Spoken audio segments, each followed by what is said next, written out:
Welcome back to another video. You're probably familiar with the racing line if you've been sim racing for a while. It is of course the fastest way to get around a circuit. Sadly, in a ton of cases, the fastest racing line is not always as obvious as you might think it is. That's why we'll discuss the fundamentals of the racing line, how to find it, and we'll analyze how much of a difference it can make using the TrackTitan platform. You can analyze your own driving for free on tracktitan.io. We're not talking about the suggested in-game racing line today, but the fastest way to get around a corner. But there are a lot of different corners which all require a ton of different approaches, so we adjust our racing line based on each corner type. The main thing you've got to keep in mind about racing lines is grip. Your car needs to have enough grip to be able to turn through the corner. This means that the more you turn your steering wheel, the more you've got to slow down, and that's what racing lines are generally about. Minimizing your steering input to maximize your cornering speed. One way we can do this is by turning through the corner with the widest radius possible. When we check out this hairpin at Suzuka, we can really see the difference. A ton of beginners aim for the inside of the corner early on, then coast around the apex and get on the power to exit the corner. The thinking here is that the shortest distance around the corner is also the fastest. But when we analyze this approach with the TrackTitan platform, we might come to a different conclusion. We can see the orange driver is diving to the inside early, while the faster blue reference lap is sticking to the outside longer. When we analyze the speed chart, we can see that the orange driver has to slow down a lot more to get their car around the corner, losing them almost half a second in this corner alone.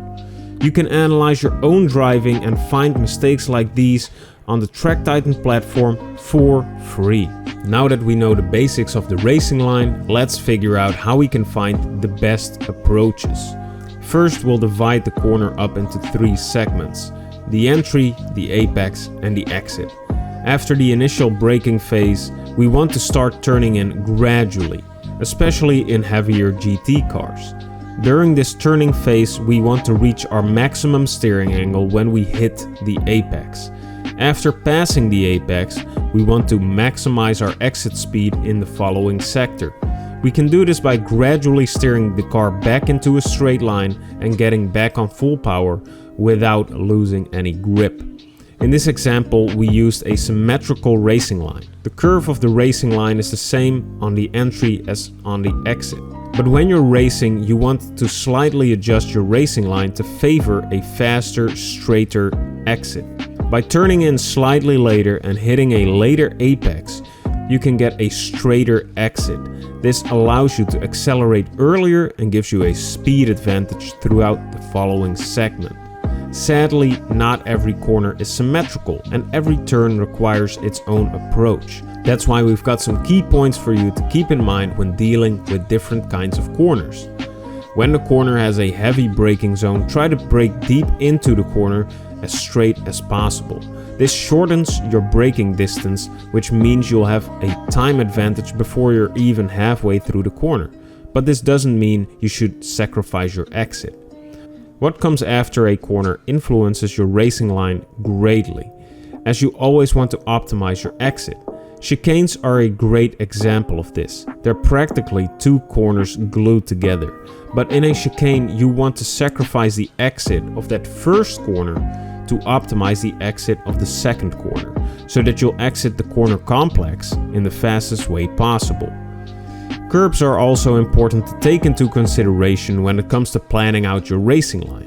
Some curbs you can cut, which allow you to have a beautiful wide line through the corner, but others can utterly destroy your car and send you flying.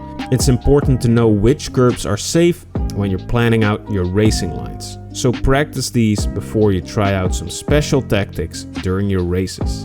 Now we hope you've learned something about racing lines today. Let us know in the comments below if you have any questions. Thanks for watching and we'll see you in the next video.